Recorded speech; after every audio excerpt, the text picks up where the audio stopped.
কবি প্রজ্ঞা পারিজাত। বিবেক আর বোধকে ঘোড়ার রেসের মাঠে বিসর্জন দেইনি।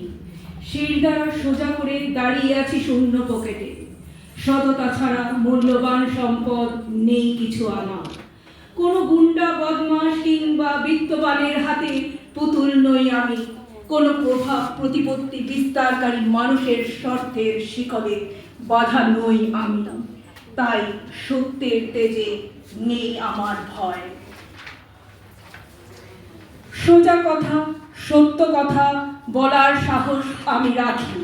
তাতে যদি মৃত্যু আসে আসুক, দ্বিধা দ্বন্দ্ববিহীন ভাবে পেতে দেব মাথা। সত্যকে দিয়ে যাব প্রতিষ্ঠা। সমাজের একদিকে টাকা বানানোর খেলা, অন্যদিকে মন ভোলানোর আপন মনে বাউল গান। একদিকে বিলাস বন্দনা, অন্যদিকে কঠিন সাধনা। আকাশ ছোঁয়া বাড়ি আর উন্নয়ন, আধুনিক সভ্যতায় ছেঁড়া কিংবা পোশাকে দাঁড়িয়ে আছি আমি। বিবেক বোধ সততা সত্যকে ছাড়া নেই কোনো সম্বল আমার।